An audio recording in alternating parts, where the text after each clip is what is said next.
ወደንም ጠላንም ወደ ብሎክ ወደ ምዕራባውያኑ ብሎክ ቡድን ውስጥ ቀጥታ ተሳታፊ ሆነን የገባንበት ሁኔታዎችን ነው ያሳዩታል። ነገር ግን የበቀል ዱላ ስለሆነ እስራኤልም አሜሪካን በመታው ቁጥር የልጅ ሳውዲንም ዩኤንም የጠበሰች ነው ያለችው። በመጨረሻው ሰዓት ላይ ወኛ በዚህ ብሎክ ውስጥ ገብተን አክቲቭ ሆነን ከተንቀሳቀስ ምናልባት ይሄ ዱላኛ ላይም ሊያርፍ ይችላል። በሎቤድ መኪና እየተጫነ በገፍ ከኤርትራ ወደ ትግራይ እየገባ ነው የሚል መረጃ እንግዲህ ወጥቷል። ይሄን የተናገሩት ግንብታዊ ምናምን ነገር ሳይሆን እዛው ትግራይ ክልል ነዋሪ የሆኑት ጉዳዩን ያዩት ጉዳዩን የተረዱት ኃይሎች ናቸው ይሄን መረጃ የሰጡት። በርካታ መሳሪያን ከኢራን አግኝታለች ኤርትራ። አሁን ኢራን እነ ሳውዲን ስትመታ፣ እነ ዩኤኢን ስትመታ፣ እነ ኳታርን ስትመታ አፏን ትንፍሽ ማትለው አየው ሰማውም ሌላ ሁሉም ሲያወግዞ ይሄ ነገርማ ጥሩ አይደለም፣ ልክ አይደለም፣ ባካችሁ ተው ምናምን ነገር ስል ኤርትራ በዝምታ ነው ያለፈች ያለችው። በዝምታ ያለፈችው ገለልተኛ ስለሆነች አይደለም። አቶ ጌታቸው ምን ጠብቃላችሁ እስከማለት ድረስና እንዳውም እኛም እዚህ ምን ፈጥሮ ውክታ ፌዴራል መንግስቱ በአንድ ኃይል እንዳይገባ እያደረገ ነው የሚል ነገርም ስለያዙ ይመስለኛል የወልቃይት ጉዳይም ትቻለሁ እያሉ ያሉት። ያልታደለ ተገፍቶን ቢመጡ በእውነቱ ልንገርህና ለጌታቸው ተደረገው ነገር እዚህ አይደረግላቸውም። የላቸውም ኮንስተንሲ በቃ ባለ ልክ እኮ ነው እኮ እዚህም ቢወጡ እንደ ማንኛውም ሰው ቤት የሚኖሯቸው አረፍ ብሎ ቀሪ የጦር ዘመናቸው ሊኖሩ ይችላሉ እንጂ እንደ አቶ ጌታቸው የተደረገው ሹመትም ብሎ አቀባበልም ሊሆን አይችልም። ያኛው ህወሓት እዛ ያለው ህወሓት ጀነራል ታደሰ ሊያመሰግን ይገባል። ለምን እንደፈለጉ የሻዕቢያ ኢንተለጀንሲዎች መቀሌ ድረስ መጥቶ ቢሮ ከፍቶ እንደፈለጉ ሲንቀሳቀሱ ወይ ጀነራል ታደሰ አላዩም ወይ ማየት አልፈልጉም ወይ ደግሞ እያዩ ዝም ብለዋል ማለት ነው። እንተላለቃለን እንጂ ስልጣን አንሰጥም አላስረክብም ብለዋል ነው ያለ። ጀነራል ታደሰ ከነሱ በላይ በፌዴራል መንግስት ነው መጠየቅ አለበት። ፈርሞ አደርጋለሁ ብሎ ይዞ ሄደው ምን አደረጉ? ጀነራል ታደሰ ምርጫ እንዳይከናወን እኮ ትግራይ ክልል ምን ሞከሩ? እስቲ ጀነራል ታደሰ ንገረኝ እስቲ። አሁን ሰሞኑ አሁን ተነገርከኝ የጸጥታ ቢሮ ተብሎ ያወጣ መግለጫ እሱ ከአቶ ይማኔ የሚባሉት ኤርትራ ካሉ ሰው የሚያወጡ መግለጫ በምን ይለያል? እሱ ግንቦት ላይ ነው ጦሩ መክፈት የሚፈልጉት። የሚገርም ነገር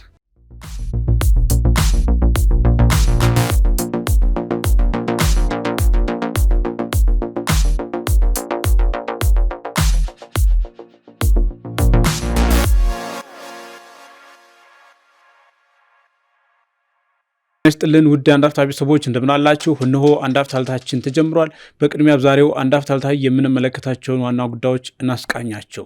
መቀሌ ላይ ከፍተኛ ውጥረት መፈጠሩ ተሰምቷል። በጀነራል ታደሰ ወረደና በነ ደብረጽዮን ቡድን መካከል ከፍተኛ ፍጥጫ እንደተፈጠረ ተሰምቷል። ይህ ፍጥጫ የተፈጠረው ጀነራል ታደሰ ከዚህ በኋላ በስልጣን መቀጠል የለባቸውም አዲስ ሰው ይተካል በሚል መሆኑ ተሰምቷል። ጀነራሉ ደግሞ ሹመት ያገኘሁት ከ4 ኪሎ እንጂ ከመቀሌ አይደለም አላስረክብም የሚል ሀሳብ እና መከራከሪያ ማቅረባቸው ተሰምቷል። በዚሁ የተነሳ ከፍተኛ የእርስ በርስ ግጭት ሊፈጠር እንደሚችል የሚያመላክቱ መረጃዎች እየወጡ ነው። ወዲህ ደግሞ አዲስ አበባ የከተሙት የህወሓት ተቀናቃኞች ዘመቻ እንዲጀመር ግፊት እያደረጉ ነው።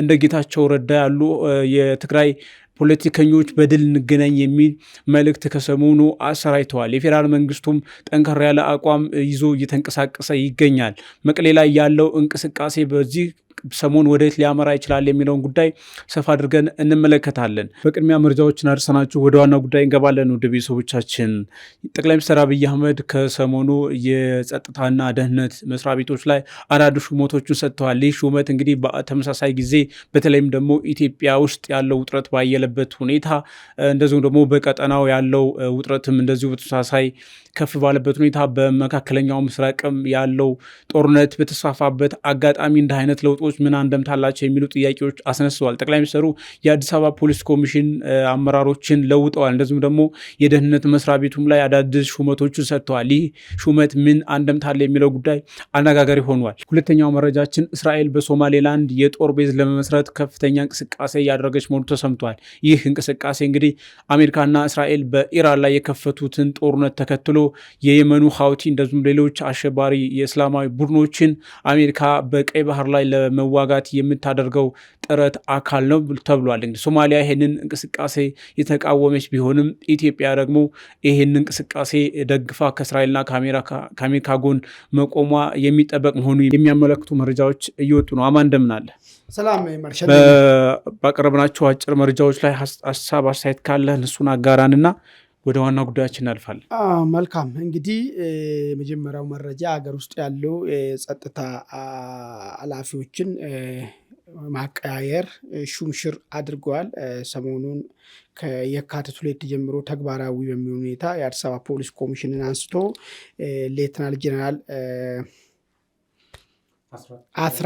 አስራትን ተሾመዋል። እንግዲህ ሌተናል ጄኔራል አስራት ከመከላከያ ነው የመጡት።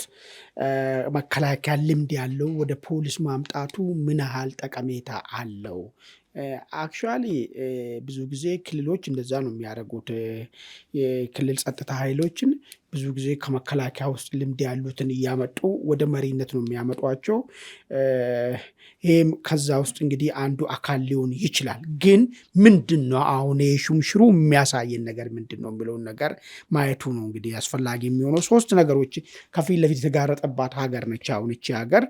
የመጀመሪያ በዚህ በግንቦት 23 ምርጫ የሚካሄድበት ነው። በሁለተኛ ደረጃ በሰሜኑ አገራችን ክፍል ያለው ችግር ተባብሶ እየሄደ ጦርነት ሊፈነዳ 1 ሳምንት የቀረበት ወይ 1 ሐሙስ የቀረበት ነው ይባል መጋነን የማይሆንበት ሁኔታ ውስጥ ያለ ነው።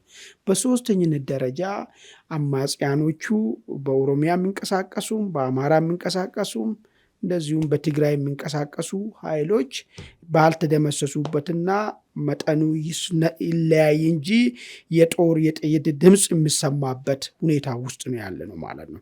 በእንደዚህ አይነት ሁኔታ ውስጥ ሆኖ እንደዚህ የጸጥታ አመራሮችን መቀያየሩ ምንድን ነው የሚያመላክቱ ስንል እንግዲህ ብዙ ጊዜ የተለመደ ነገር ነው። መሪዎች የጸጥታ አመራሮችን ይቀያይራሉ።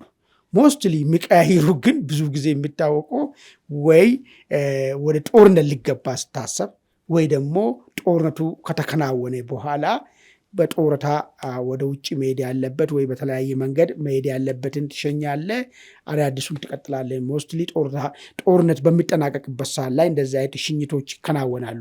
ነገር ግን ወደ ጦርነት ሊገባ ስትል የግድ ያለ የጸጥታ ኃይሉን ማዘመንና ማጠንከርና ታማኝ ማድረግ ስላለብህ ሰዎችን ማቀያየር ጠቀማለ ማለት ነው። ስለዚህ ከዚህ አንግል ሊሆን ይችላል ብለን ልንገምት እንችላለን። የመጀመሪያ ማቀያየሩ ምናልባት ወደ ጦርነት ሊገባ ስል ቅድመ ዝግጅት ተደርጎ ሊወሰድ ይችላል የሚል ነገር ነው። ሁለተኛው ነገር ሙስና ባይዞ ብዙ ጊዜ ሴሎ እንትኖች ይፈጠራሉ፣ ኔትወርኮች ይፈጠራሉ። የሆነ ቡድን ከአመራር ጋር ተያይዞ ረዥም ጊዜ አንድ ቦታ ላይ ሲቆዩ ከላይ እስከታች የራሳቸውን ሰንሰለት ይዘረጉና የሙስና የመልካም አስተዳደር እጦትን አደገኛ ሁኔታ ውስጥ ሊፈጥሩ ይችላሉ። ጠያቂና ተጠያቂ የሌለበት ሁኔታዎችን ሊፈጠር ይችላል። ይህንን ሴል ይህንን ኔትወርክ ለመበጣጠስ እንደዚህ አይነት ፕወዛዎች ይደረጋሉ ማለት ነው። በሶስተኝነት ደረጃ ልነሳ የሚችለው ውስጣዊ ስጋት ሲኖርህ ነው። ውስጣዊ ስጋት ማለት ምንድን ነው? ምናልባት በቀጥታ ልታቅ ትችላለህ፣ በቀጥታ ላታቆ ትችላለህ። ያሴር ያደባ ወገን ካለ ሌላ ችግር ከመፈጠሩ በፊት ይሄንን ነገር ለማፋረስ ያንን አስሯል ወይ ደግሞ አደብተዋል ወይ አኩርፈዋል ብለ የምታስበውን አመራርን የጸጥታ ኃይል መሪውን እያነሳ የኔ ታማኝ ነው ለስርዓቱ ታማኝ ነው ብለ የምታስበውን ወደ ቦታ ማምጣት ሂደቶችን ትፈጥራለህ ማለት ነው። እንዳው በዚህ ደረጃ እንኳን መረጃ ባይኖር ጥርጣሬ ካለ ጥርጣሬ እናንተን አብሮ መኖር ስለማይችል ምን ሊፈጥር እንደማይችል ቦታ የማቀየር ሂደትን ትፈጽማለህ ማለት ነው። የዚህ ሊሆን ይችላል ጠቅላላ ባለ ሁኔታ ስናስቀምጥ አንደኛ ወደፊት እየመጣ ላለው ችግር ምርጫም ጦርነቱም ሀገር ውስጥ ያለውን ነገሮችን በዚያውን ባለው ሁኔታ ልንቀይር አንችልም ተብሎ ቅድመ ዝግጅት ሊሆን ይችላል። የሙስና ጉዳይ ሊሆን ይችላል፣ ወይ ያደባል ሊኖር ይችላል፣ ወይ ደግሞ ወደ ጦርነት ለመግባት ሲባል ቅድመ መከላከያ ራስን የማጠናከር አካል ሆኖ ሊታይ ይችላል የሚል ነገር ነው የምናስቀምጠው። በሁለተኛ ደረጃ የተነሳው የሶማሌላንድ ላይ እስራኤል ጦር ቤዟን ለማቋቋም መወሰኗን ተከትሎ እንግዲህ ዋናው ሶማሊያ ተቃውሞን አውጥታለች። አሁን ሶማሌላንድ ላይ የእስራኤል ጦር ቤዝ እንግዲህ በተለያየ ጊዜ የተለያየ መረጃ ነው የሚቀርበው። ይሄ ፊት ለፊት የሚነገረው ጦር ቤዟ ልታቋቁም እንደሆነ ነው። ሌላ ጊዜ ደግሞ መረጃ ስንሰማ ደግሞ በጣም የተደራጀ ጦር ቤዝ ሁሉ ተሰርቶ ያለቀ መሆኑን ደግሞ እንሰማለን። ከዚህ በፊት ዘገባዎች ወጥቷል በዚህ ሁኔታ ላይ ማለት ነው። የሆነ ነገር ሆኖ አሁን ትልቋ ሶማሌ የምታነሳው ነገር ጦር ቤዝ የሚገነባው ከሆነ በእኔ መልካም ፍቃድ ነው፣ የኔ ግዛት ሶማሌላንድ ማለት እሷ በምታውቀው ዛሬም አንዷ ክልል አድርጋ ነው የምትወስደው። ስለዚህ በዚህ ቦታ ላይ ምንም ማየት የሚደረገው ወታደራዊ ጦር ቤዝ ለትልቋ ሶማሌ የሚተርፍ ስለሆነ አልፈቅድም፣ የሚደረግም ቢሆን ቀጥታ ከኔ ጋር ድርድር ውስጥ መግባት አለበት ነው የምትሉ። ሶማሌላንዶች ግን ከእስራኤል እውቅና ያገኙት ምንድን ነው እያሉ ያሉት? ከእስራኤል ጋር ያለንን ግንኙነት ከምንም ጊዜ በላይ እያጠናከርን እየሄድን ነው እየተባሉት። አሁን የሶማሌላንድ እያጠናከርን እየሄድን ነው የሚለው ጉዳይና አሁን አረብ ኢራን አሜሪካ እስራኤል ጦርነት ጋር ምንድን ነው መልክ ሊይዘው የሚችለው?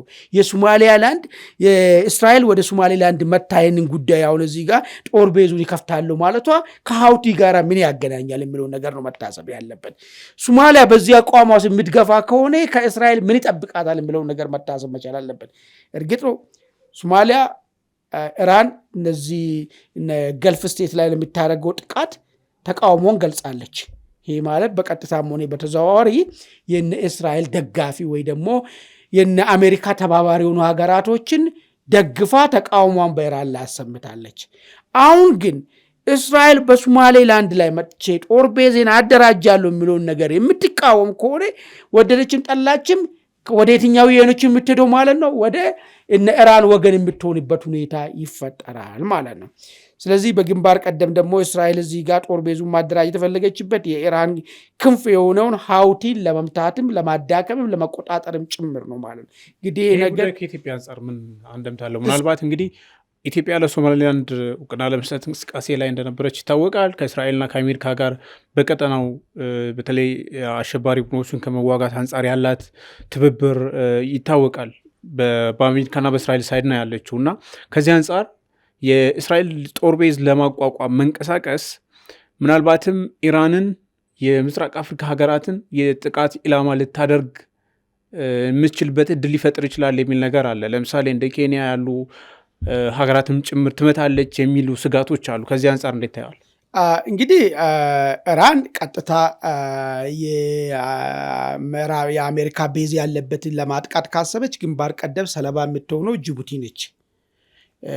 ነገር ግን ኢራን አንድ ነገር አስመራ ታስቀምጣለች። አፍሪካ አገራቶች ያሉትን የጦር ቤዝ ያለበትን አልመታም የሚል ነገር አስቀምጣለች። አሁን ግን ምናልባት ግን ነገሩ እያሰመጠ በሄደ ቁጥር ምክንያታዊነትም ስለሚጠፋ ትላንት ያልከውንም ስለ ሀሳብም ስለማያስር ይህንን መሪዋን ፕሪንሲፕሏን ጥሳ ጥቃት ላትወርድ መርሃላል ብለህ ነው የገልፍ ሀገራት ጎረቤቶቿ እንደ ሳውዲ አረቢያ ያሉትን አልደበድባችሁም በቃይ ካለች በኋላ መመልሳ መጣች። ለዛ ነው እኮ የምልህ እኮ ፕሪንሲፕል ነው ብላ ያስቀመጠችውን ነገር ትታ ልጀምር ትችላል። ይሄ ደግሞ እየተደመሰሰች የጠቃች በሄደች ቁጥር የመጨረሻ እድሏንም እንትን እያደረገች የምትልበት ሁኔታዎች ሊፈጠሩ ይችላሉ። ያን ሲሆን ግን ግንባር ቀደም ተጎጂኛ ነን ባይዞ። ለምንድን ነው ጅቡቲ ተመታች ማለት እኛ ኔርሊ ከ90% በላይ የምናስገባ የምናስወጣበት ጅቡቲ ነው። ጅቡቲ ያለው አደጋ ቀጠና ከሆነ ኢትዮጵያኖች ምን ይበላሉ? መብልስ ተውቅ ችግር የለም መረቱ ይበላል። መድኃኒቱን ነዳጁን ምን ይሆናሉ የሚለውን ነገር እንግዲህ ማሰብ ቀላል። አጠቃላይ ቀይ ባህር ራሱ ሊታወቅ ይችላል። ምክንያቱም አሁን እስራኤል ሶማሌላንድ ላይ የጦር ቤዝ የምታቋቁመው ኦልሬዲ የየመኑን ሀውቲን ለመዋጋት ነው። ሀውቲ ደግሞ ቀይ ባህርን በማወክ ግንባር ቀደም የሆነ ቡድን ነው። አዎ። ስለዚህ በዋነኝነት ምንድን ነው እኛም ሌላ አማራጮችን ከጅቡቲ ውጭ እንድናይ አሁን የሶማሌላንድና እስራኤል መካከል የሚፈጠረው ነገርና ከሶማሊያ ጋር የሚፈጠረው ነገር ለእኛ አንድ ሌላ አይን የቀደደልን ምድር የበርበራን ወደብንም ቦሳሶን አንድ አማራጭ የምናይበት ለወደፊቱም ቢሆን ማለት እንደዚህ አይነት ነገሮችን ይዞ መጣል። ነገር ግን የሶማሊያና አሁን እስራኤል ሰጣ ገባ ለእኛ ላይ ምን ሊያመጣ ይችላል የሚለውን ነገር ወደንም ጠላንም ጎትቶ እጃችን አክቹዋሊ አሁን ጠቅላይ ሚኒስቴሩም እኮ ወደ ዩኤኢ መሄዳቸው እኮ በቀጥታ እኮ እንትን እያሳየ ነው ያለው። በቃ ወደንም ጠላንም ወደ ብሎክ ወደ ምዕራባውያኑ ብሎክ ቡድን ውስጥ ቀጥታ ተሳታፊ ሆነን የገባንበት ሁኔታዎችን ነው እያሳዩት ያሉ። ይህ መግባቱ እርግጥ ነው እዚህ አካባቢ ለሚደረገውና እኛ ወደ ቀይ ባህር ልንወጣ የምንፈልጋቸውን ጥያቄዎቻችን የምናሳካበት መንገድ ሊያሳጥርልን ይችላል። ጥሩ ነገር ነው ወደ ብሎክ ውስጥ መጠቃለሉ። ነገር ግን ደግሞ የመጨረሻም ደግሞ የበቀል ዱላም ሊያርፍብንም ይችላል። አሁን ኢራን እኮ እነዚህን ሺያና ሱኒ ተባብለው ቢከፋፈሉም በዚህ ደረጃ ጠላትነት አልነበራትም። ነገር ግን የበቀል ዱላ ስለሆነ እስራኤልም አሜሪካን በመታወቅ ቁጥር የሄደች ሳውዲንም ዩኤንም የጠበሰች ነው ያለችው። በመጨረሻው ሰዓት ላይ እኛ በዚህ ብሎክ ውስጥ ገብተን አክቲቭ ሆነን ከተንቀሳቀስ ምናልባት ይሄ ዱላኛ ላይም ሊያርፍ ይችላል። አሁን እንግዲህ ዱላ ካረፈ ዱላውና የሚገኘውን ማመዛዘን ነው ያለብን ነገር ማለት ነው። ወደ ቀይ ባህር መውጣትና የኢራንም ባላስቲክ ሚሳይልን ማወዳደር ነው ያለብን ማለት ነው። ለምን ከቆምክም ቅድም እንዳልኩ የጅቡቲ ጉዳይ አደገኛ እየሆነ መጥቷል። ቀጠናው አንዴ ከተዛባ አደጋ እየሆነ ነው የሚሄደው። ወሳኝ የሆነ የመረበሽ አቅም ያለው ሀውቲ የሚባል እዚህ አካባቢ ስላለ ማለት ነው። ስለዚህ ይህን ሁሉ አገናዝበን ትርፉን ከየትኛው ከበጣም መጥፎውን እየመረጥን መሄድ ግዴታ ሆነብናል ማለት ነው። መልካም፣ ወደ ዋና ጉዳያችን እንገባለን። ውድ ቤተሰቦቻችን እንግዲህ ትግራይ ክልል ውስጥ ያለው ውጥረት እንግዲህ ከጊዜ ወደ ጊዜ እያየለ ነው የመጣው። በዚህ ሰሞን ደግሞ የተሰማው ጀነራል ታደሰ ወረደ እንግዲህ በጠቅላይ ሚኒስትር አብይ አህመድ የቃል ኪዳን ሰነድ ፈርመው ስልጣን ከተቀበሉ 1 ዓመት ገደማ አስቆጥረዋል። ስልጣናቸውን ሊያገባድዱ የሳምንታት እድሜ ነው የቀራቸው፣ ከአንድ ወር ያነሰ። በዚህ አጋጣሚ እንግዲህ የነ ደብረጽዮን ቡድን ጀነራል ታደሰን በጌታቸው መንገድ ወደ አዲስ አበባ ለመሸኘት እንቅስቃሴ እያደረገ መሆኑ ተሰምቷል። ጄኔራሉ ግን በጌታቸው መንገድ ወደ አዲስ አበባ አልኮበልልም፣ እጅ አልሰጥም በሚል ተፋጠዋል ተብሏል። ይሄ ነገር ወደ ግጭት ሊያመራ እንደሚችልም ለጄኔራሉ ቅርብ የሆነው ዳዊት ከበደ መረጃዎችን አሰራጭቶ ተመልክተናል። በሌላ በኩል እነ ጌታቸው ረዳም በድል እንገናኝ የሚል እንግዲህ የህወሓት ፀሐይ ጠልቃለች፣ ግን ለጦርነት ተዘጋጅተው ጨርሰዋል። በድል እንገናኝ የሚል ይዘት ያለው መልእክት እያሰራጩ ነው የሚገኙት አዲስ አበባ ያሉት የህወሓት ተቀናቃኞች። እንግዲህ ትግራይ ክልል ውስጥ ያለው ፌዴራል መንግስትና በህወሓት መካከል ያለው ውጥረቱም ኤርትራ ከጀርባ አለችበት። ሌሎች የውጭ ሀገራትም የውስጥ ኃይሎችም ጋር በተገናኘ በጣም ውስብስብ እና አስቸጋሪ እየሆነ ነው የመጣው። ይሄ ሁኔታ ወዴት ያመራል የሚለው ጉዳይ እንግዲህ በየጊዜው ስንመለከተው መጥተናል። አሁን ግን ካሉት ዴቨሎፕመንቶች አንጻር እንመለከታለን። አማን ጀነራል ታደሰ እንግዲህ ከህወሓት ጋር ምንም ልዩነት ያላቸውም አምሳያ ናቸው ስንል ነበር። እንደዚ አይነት ነገሮች እሳቸውም ስለሚያሳዩ አሁን ግን በመጨረሻው ሰዓት ስልጣን አላስረክብም የሚል ግብግብ ውስጥ ገብተዋል የሚል መረጃ ከእሳቸው ቅርብ ሰዎች ተሰምተዋልና እንዴት ታየዋል? ጥሩ እንግዲህ እኔ የትግራይን እስቲ በፓኬጅ ሊሆ አንድ ጉዳይ የጀነራሉና የወታደራዊ ክንፉ መካከል የተፈጠረውን ውዝግብ ብቻ ሳይሆን ትግራይ ውስጥ ምንድን ነው ያለው አሁን ባለው ሁኔታ የሚለውን ነገር 4 ነጥቦችን እስቲ ከዛ አንጻር ሊሆ። የመጀመሪያው በጣም ከባባድ የጦር መሳሪያዎች በሎቤድ መኪና እየተጫነ በገፍ ከኤርትራ ወደ ትግራይ እየገባ ነው የሚል መረጃ እንግዲህ ወጥቷል። ይሄን የተናገሩት ግንብታዊ ምናምን ነገር ሳይሆን እዛው ትግራይ ክልል ነዋሪ የሆኑት ጉዳዩን ያዩት ጉዳዩን የተረዱት ኃይሎች ናቸው ይህ መረጃ የሰጡት። ይሄ መሳሪያ ምንድን ነው? መሳሪያው ከየት ነው መጣ? ለምን መጣ? የሚለውን ነገር ማየቱ አንዱን የትግራይ ሁኔታን በደንብ እንድንገነዘብ ይረዳናል ማለት ነው። እንግዲህ ከባባድ መሳሪያ ከሆኑ እነዚህ ምናልባት ነፍስ ወከፍ የሚባሉት እነ ክላሽንኮቭ፣ ስናይፐር ምናምን ቢሆን በዚህ ደረጃ በትላልቅ ሎቤድ የመጫንም አስፈላጊም አይደለም። በትናንሽ መኪናዎችም ተጭኖ መግባት የሚችልበት ሁኔታዎች ናቸው ያሉት። ትላልቅ ሎቤድ ከሆነ ምናልባት እነዚህ መሳሪያዎች ባላስቲክ ሚሳይል ሊሆኑ ይችላሉ፣ ምናልባት ድሮኖች ሊሆኑ ይችላሉ፣ ምናልባት ታንክ ሊሆን ይችላል፣ ምናልባት ጸረ ታንኮች ሊሆኑ ይችላሉ፣ ምናልባት አየር ማቆሚያዎች ሊሆኑ ይችላሉ፣ ምናልባት ረዥም ርቀትና መካከለኛ ርቀት መድፎች ሊሆኑ ይችላሉ።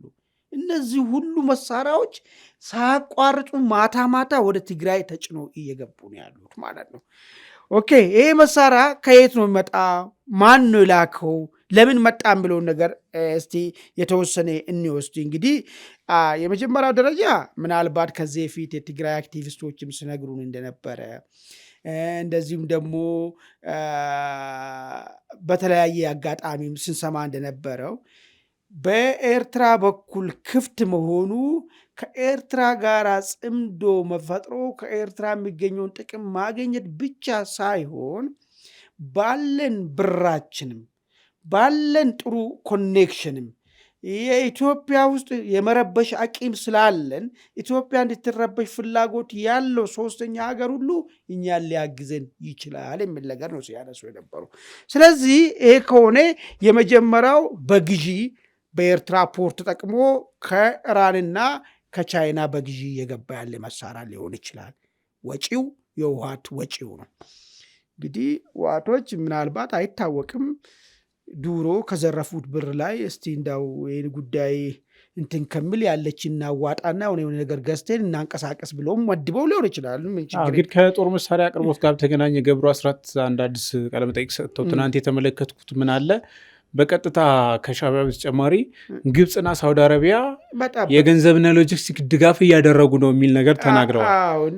ልክ ነህ። እሱን ይመጣበታለሁ። የመጀመሪያውን ሴናሪዎችን እያስቀመጥኳለ አንዱ በራሳቸው ግዢ ካለችው ከዘረፉ ብር ላይ ጨክኖ አውጥቶ ብንገዛ ብሎ በኤርትራ በኩል ከኢራን ሊገዙ ይችላሉ፣ ከቻይና ሊገዛ ይችላል። እሱ ሊሆን ይችላል። አንዱ ነው እሱ።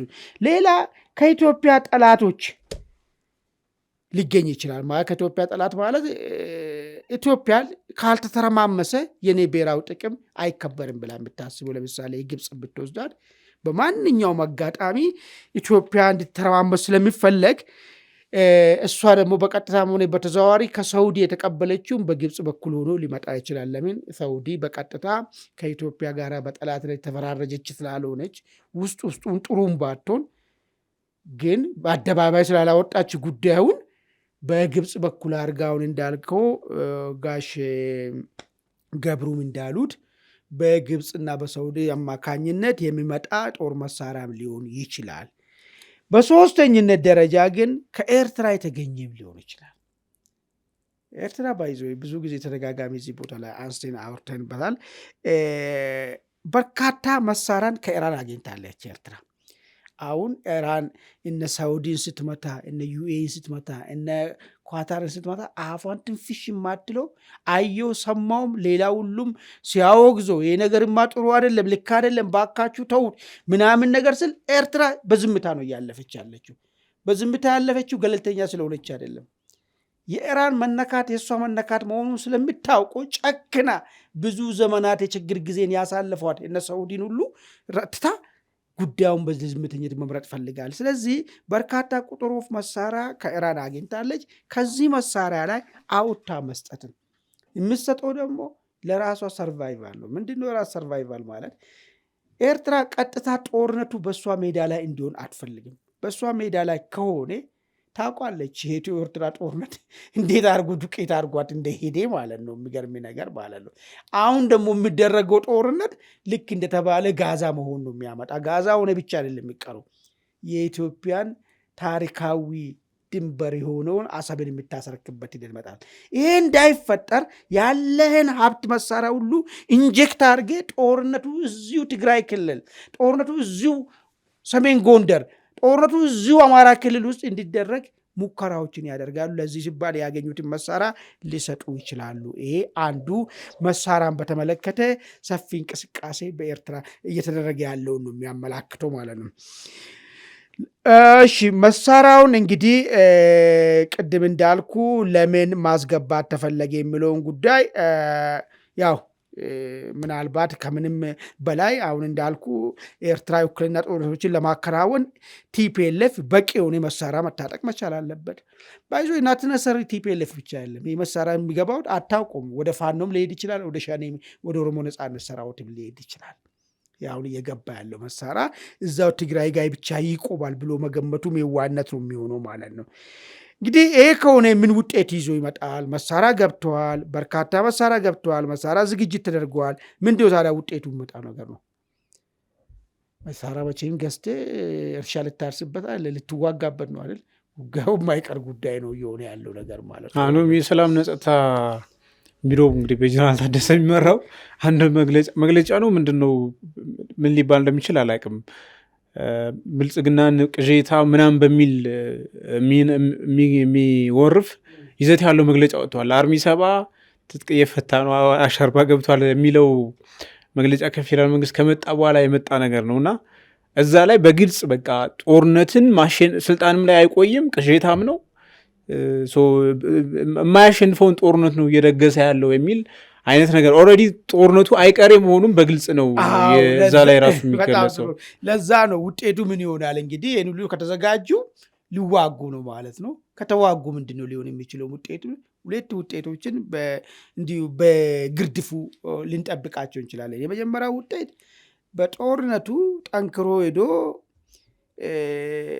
መንግስትን አስጨንቆ በአደራዳሪዎች በኩል ሁሌ የሚጠየቁና መልስ ያላገኘ እስከዛሬ ድረስ እሱ መልስ ሊገኝ ይችላል። ሽግግር መንግስት ይቋቋምና ሁላችንም በሂደቱ ውስጥ አካል ሆነን እንቀጥልበት የሚል ነገር ለምን መሰለህ እኔ የሚታሰብ ነገር አይመስለኝም። ከዚህ በኋላ አማጺ መንግስትን ረግጦ እንደ 1983ቱ መንግስት ይገልበጣል የሚል ነገር የዋ ካልሆነ ሌላ ሰው ሊገምት አይችልም። ለምን እንደዚህ አይነት ፖሲቢሊቲ ስለሌለ እንዳው ከሱ ፖሲቢሊቲ አነስ ያለ ሊሆን የሚችለው በጣም አሁን ለጦርነት ለሚዘጋጁ ኃይሎች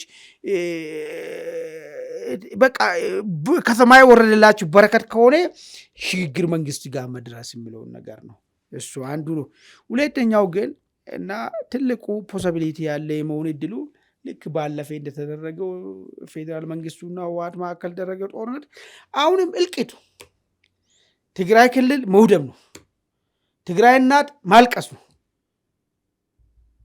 እሱ ነው ሊሆን የሚችለው ሌላኛው ውጤት ማለት ነው። ለምን ሞስትሊ ጦርነቱ ትግራይ ክልል ውስጥ ስለሚደረግ ይሄ ሁሉ መሳሪያ የሚፈነዳው ትግራይ ክልል ውስጥ ነው።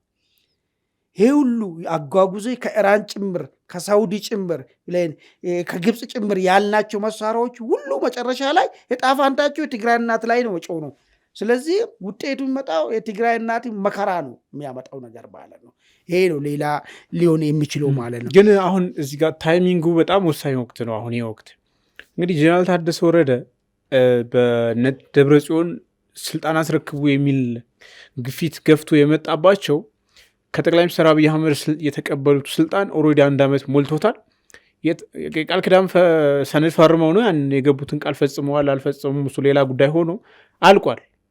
ስለዚህ ወይ ለጠቅላይ ሚኒስትሩ ሌላ ሰው አድርገው ማቅረብ አለባቸው። ያ ደግሞ አሁን ባለው ውጥረት ይሆናል አይሆንም ሌላ ጉዳይ ነው። ስለዚህ ጀነራሉ ደግሞ ሆልድ አድርገው ስልጣን መቀጠል ይፈልጋሉ። ህወሓቶች ደግሞ ያን አይፈልጉም። በዚህ በኩል ጌታቸው ረዳ 1 ዓመት ሞልቶኛል ወደ አዲስ አበባ ከተፈናቀልኩ እና በዚህ ውስጥ እንደዚህ አይነት ነገሮች ደርሰውብኛል፣ መከራ መከዳት፣ እኔ ግን ዛሬም ለትግራይ ህዝብ ጥቅም ቆሜያለሁ የሚል ነገር ብዙ ነገር ካወሩ በኋላ በድል እንገናኝ የሚል መልእክት አስተላልፈዋል። ህወሓቶችን ለማያሸንፉት እንቅስቃሴ ውስጥ ነው ያሉት። ይሞታሉ፣ ግን እኛን ይዘው እንዳይሞቱ እንዘጋጅ፣ በድል እንገናኝ እያሉ ነው። አሁን ከዚህ ታይሚንግ ጋር ዶቶች ሲገጣጠሙ ምን ስዕል ይሰጣል? እንግዲህ በተለይ ከጌታቸው ጠቅላይ ሚኒስትሩ የሰጡ ሹመት አልቋል። 1 ዓመት ምን ያደርጋል? ፌዴራል መንግስቱ ይመጣበታሉ። እዚህ ከፌዴራል መንግስት ጋር ቆሞ ያለው የሚያደርጉ ግፊት አለ። ፋክት ነው እሱ አይተናል እኮ ጀነራል አቶ ጌታቸው ምን ጠብቃላችሁ እስከማለት ድረስ እና እንዳውም እኛም እዚህ ምን ፈጥሮ ውክታ ፌዴራል መንግስቱ በአንድ ኃይል እንዳይገባ እያደረገ ነው የሚል ነገርም ስለያዙ ይመስለኛል የወልቃይት ጉዳይም ትቻለሁ እያሉ ያሉት። ምርጫ ማይካሄድም ነው እያሉ ያሉት። ባይተውስ ምን ይሆናል የሚል ነገር መጀመሪያው ራሱ እሳቸው ትግራይ ሄደው መቀስቀስስ ይችላሉ ወይ ያኛው ካልተሰናበተ ድረስ የሚለውን ነገር አንድ ነገር ነው። ወይዘሮ ኬሪያም ካሉበት ብቅሉና አንድ ተኩሶ መለሳሉ። ስለዚህ አሁን እሱ ወደ እሱ ከመግባቱ በፊት ጊዜያዊ አስተዳደሩና ወታደራዊ ክንፉ መካከል አለመግባባቱ ምንድን ነው? እኔ እኮ ጀነራል ታደሰ ጥሩ ምሳሌ ያንሳል። ጌታቸው እኮ ተንገታግቷቸዋል። ጌታቸው እስከሚገፋ ድረስ ማለት ነው። ደጋፊም ነበረው በርካታ ቁጥር። እሱም ደግሞ ፊት ለፊት ቆሞ ይጋፈጣል። እነሱ የሚያመጡት ልማት ጉጅሌ በሚባለው የሆነ የህወሓት ካድሬ ሴቶች አሉ። እነዚህ እየመጡ እንዲህ ድሮም ቅንጅት ላይ እንዲህ የሚጨፍሩ ነበሩ። እንደዛ እስከተጨፈረበት ድረስ ማለት ነው። ሽሬ ላይ ነው መስለኛል። ፊት ለፊት ቆሞ ነገሮችን የመጋፈጥ ውደት ውስጥ ነበሩ አቶ ጌታቸው። በዛው ልክ ደግሞ ማይናቅ ደጋፊም ነበረው። አሁን ጀነራል ታደሰ ከራሳቸው ውጭ ምንድን ነው ያለው? ወይ ምናልባት ካቢኔው ራሱ አብራቸው ያለ አይመስለኝም። ምን አብሮ ደሞዝ የሚበላው ማለት ነው። ምንድን ነው አሁን ጀነራል ታደሰ ሰሞኑን የምንሰማው ጀነራል ታደሰ እናንተ መካከል ችግር ተፈጠረ ምናምን የምትሉ ጀነራል ታደሰ ተገፍቶ ቢመጡ በእውነቱ ልንገርህና ለጌታቸው ተደረገው ነገር እዚያ አይደረግላቸውም። የላቸውም ኮንስተንሲ በቃ ባለ ልክ እኮ ነው እኮ እዚህም ቢወጡ እንደ ማንኛውም ሰው ቤት የሚኖራቸው አረፍ ብሎ ቀሪ የጦር ዘመናቸው ሊኖሩ ይችላሉ እንጂ እንደ አቶ ጌታቸው የተደረገው ሹመትም ብሎ አቀባበልም ሊሆን አይችልም ማለት ነው። ለምን? አንደኛ በተሰጣቸው ሚሽን የሰሩት ስራ የላቸው። ፈርሞ ነው ሄዱ 8 ነጥቦች አለ። ከዛ ውስጥ የፈጸሙት ነገር አለ? አንድም የፈጸሙት ነገር የለም። ወይ ከዚህኛው ጋር አልሆኑም፣ ወይ ከዛኛው ጋርም አልሆኑም። ከዛኛው ጋርም ደግሞ ምናልባት እንዳውም እስከዚህ ድረስ የሚነሱባቸው ከሆነ እዛ ያሉ ወታደራዊ ክንፉ እሳቸውን አይፈልግም ማለት ነው። ስለዚህ የጀነራል ታደሰ ዕጣ ፈንታ 1 ዓመትን ቀቅሎ የበላ ምንም ማየት ዋጋ የሌለ ዘመን ውስጥ ያሳለፉ ሰው።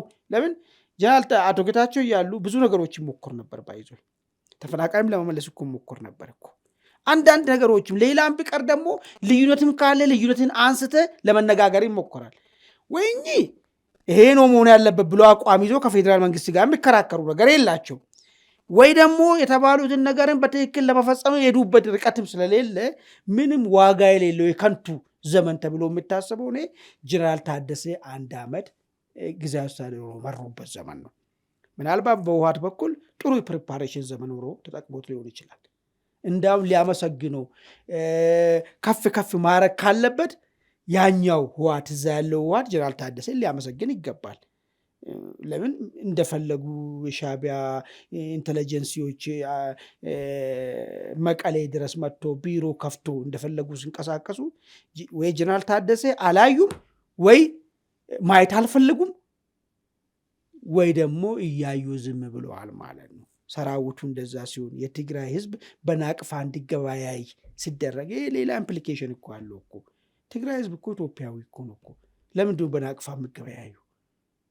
ይሄን ሁሉ የፈረዱበት እንትን ናቸው። ትላንትና የጨፈጨፈ የደፈረው የሻዕቢያ ሰራዊት እንደ ልቡ ዛሬም እንደፈለገ እንዲሆንበት የፈቀዱ ሰው ናቸው ጀነራል ታደሰ። ስለዚህ እኔ በዛም በኩል በትግራይ ህዝብ በኩልም ከታየ የውርደት ዘመን ተብሎ ሊወሰድ የሚችልበት እንትን እንጂ ምንም እዚህ ግባ የሚባል ታሪክ አቺቭመንት የሰሩ ነገርም የላቸው ማለት ነው። ዕጣ ፈንታቸው ምን ሊሆን ይችላል? ይመጣሉ፣ እዚህ ቤት አላቸው፣ ይቀመጣሉ። በቃ ሌላ ምን ዕጣ ፈንታ አላቸው?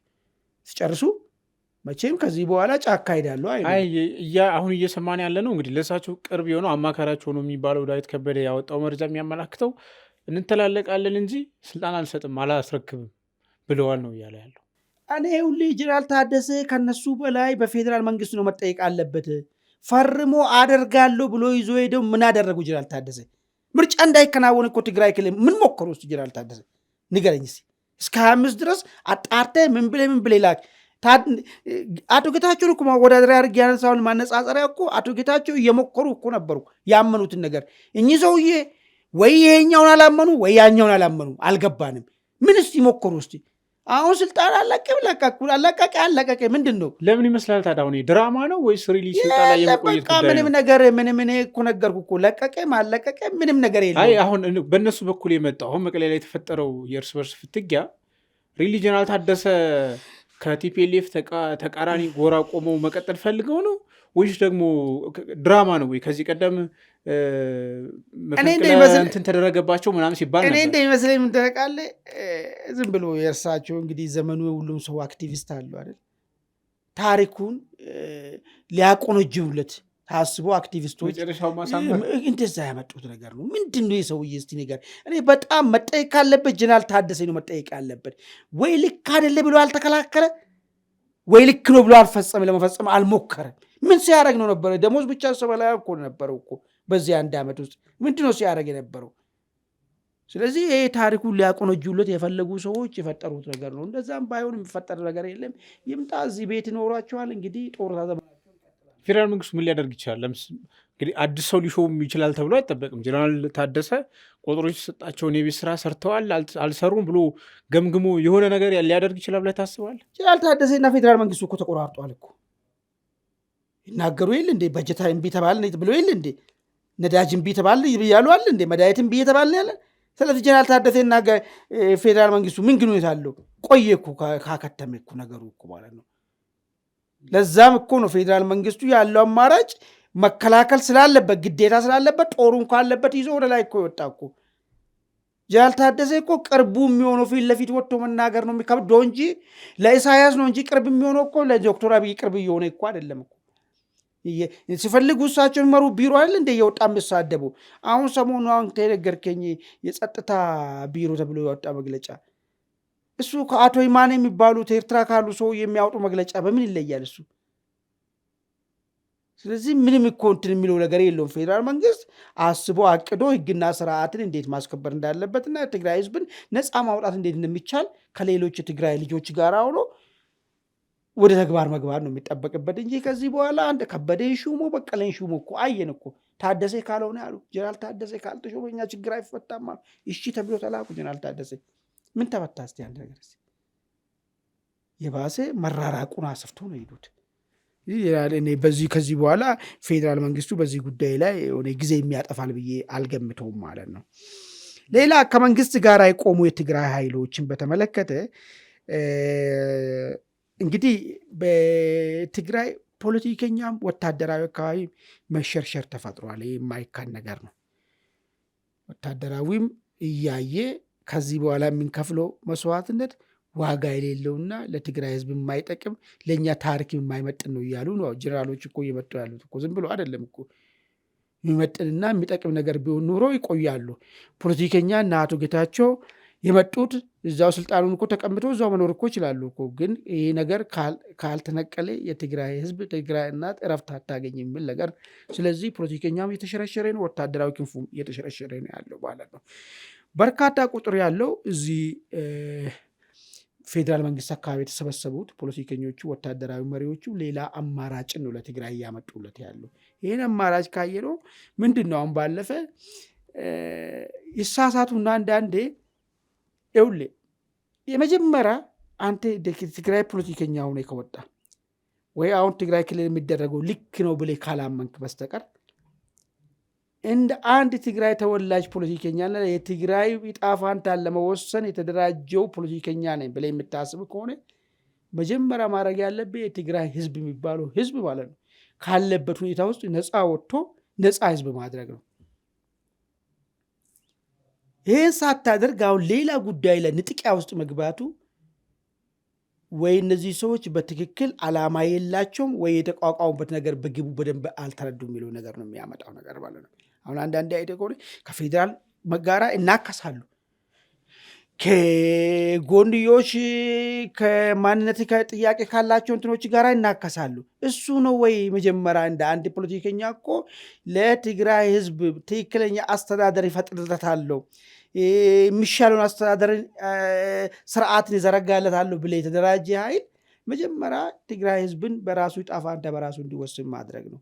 ስለዚህ ይህ ይገባቸው ይመስለኛል። አሁን የትግራይ ፖለቲከኞች ሁሉንም ነገሮቻቸውን አጌነስት እዛ ትግራይ ካለው ኃይል ጋር ያ እስካልተነቀለ ድረስ ስለምናወራው ነገርም ማውራት አንችልም ነገርም ስላሰቡ ይመስለኛል ሰብሰብ ብሎ ጉዳዩን እልባት ለመስጠት እየሞከሩ ያሉት ማለት ነው። ይህ ከሆነ ሻዕቢያ፣ ህወሓት፣ ፋኖ በጋራ ምንድን ነው ሊያስቡ የሚችሉት እቅዶች የሚለው ነገር እስቲ እንወስድ። አሁን መሳሪያ በስፋት እየገባ ነው ብያለሁ ቅድም። ለምንድን ነው መሳሪያውን እየገባ ያለው? ምንድን ነው ያለው እቅዱ? ምን ሊያደርጉ ነው? ጦርነት መክፈት ነው። ጦርን ለመክፈት ካሰቡ መቼ ነው ጦርነት ለመክፈት ያሰቡት የሚለው ነገር በጣም ወሳኝ ነገር አለ። እሱ ምንድን ነው? አንደኛ ግንቦት ላይ ነው ጦርን መክፈት የሚፈልጉት። የሚገርም ነገር ግንቦትን የመረጡበት አንድ 4 ምክንያታቸውን ላንሳለን። አንደኛ ወቅቱ ወደ ክረምት ስለሚገባ ይሄ የድሮንና እንቅስቃሴን ይቀንሰዋል የሚል ነገር እና ከቦታ ወደ ቦታ ሞቢሊቲን ስለሚቀንስ በዚህን ሰዓት ጥቃት ብንጀምር የተሻለ ውጤታማ እንሆናለን የሚል ሀሳብ አላቸው። ሁለተኛው ግን ይህን ወቅት የሚመርጡበት ምክንያታቸው ምርጫ እንግዲህ ግንቦት ላይ ይከናወናል። ምርጫው ከመከናወኑ በፊት በዚህ በሚፈጠረው ጦርነት ምርጫውን በማስተጓገል ሌጂቲሜት መንግስት እንደሌለ ህጋዊ መንግስቱ ጊዜውን ጨርሷል። ምርጫ አልተከናወነም ወይ የተከናወነ ምርጫ ኢንቫሊድ እናደርገውና በእነሱ ሀሳብ ነው የምነግርህ ነገር። ስለዚህ ወደምንፈልገው መንግስት አዲስ የተዋቀረ ቅድም ብያለሁ የሽግግር መንግስት ማዋቀር ነው ህልማቸውና ወደሱ ይወስደናል ብሎ ይህንን መንገድ ይመርጣሉ። በሶስተኛ ደረጃ ከፋኖና ከኦሮሞ ነጻነት መካከል የተጀመረው ስምምነት እስከ ግንቦት ድረስ እልባት ያገኛል የሚል ነገር መጥቷል። ባለፈ ሰምተህ ከሆነ አላቅም የኦሮሞ ነጻነት ሰራዊት መሪ ነኝ የሚል ጃልመሮ ከሰሜኖች ጋር ያለውን ጥምረትን ማስመልክቶ ማብራሪያ ሰጥ ነበር። ስለዚህ ውጪስ በሱ ንግግር ምንም ጥያቄ እንደሌለው ንግግሩ እንደተጀመረና ኦን ዘ ዌይ ሂደት ውስጥ እንዳለ ነገር ነው ያስቀመጠው። ስለዚህ ይሄ ሂደት ውስጥ ያለው ነገር እስከ ግንቦት ድረስ እልባት ያገኘዋል፣ በላይም በታችም ግንባሩን አንድ ላይ ለመክፈት ይጠቅመናል የሚል ነገር ታስቦ ይመስለኛል። ሌላ እንግዲህ ኢትዮጵያና ውጭ ያሉ ሰዎች ሁለት አይነት ነገር አይደል ያለው። አንደኛ ቡድን በመሳሪያ መንግስትን ጥለን 4 ኪሎ እንቆጣጠራለን የሚል ኦሮሞ ነጻነት ሰራዊት ነፋኖ ነዋት እየዳከሩት ያለ በዚህ ጉዳይ በመሳሪያ ነው 4 ኪሎን ገዝግሰን ከሳምንት በኋላ እንገባለን የሚሉት። ሌላ ደግሞ አባላት የሚኖራቸው አይኖራቸው የማይታወቅ በአመፅ መንግስትን እንገለብጣለን ቀነቀጠሮ ሁሉ የሚቆርጡ ደግሞ አሉ። እነ ልደቱ ማለት ነው። እነ ልደቱና እነ ጀዋር ደግሞ ማለት ነው።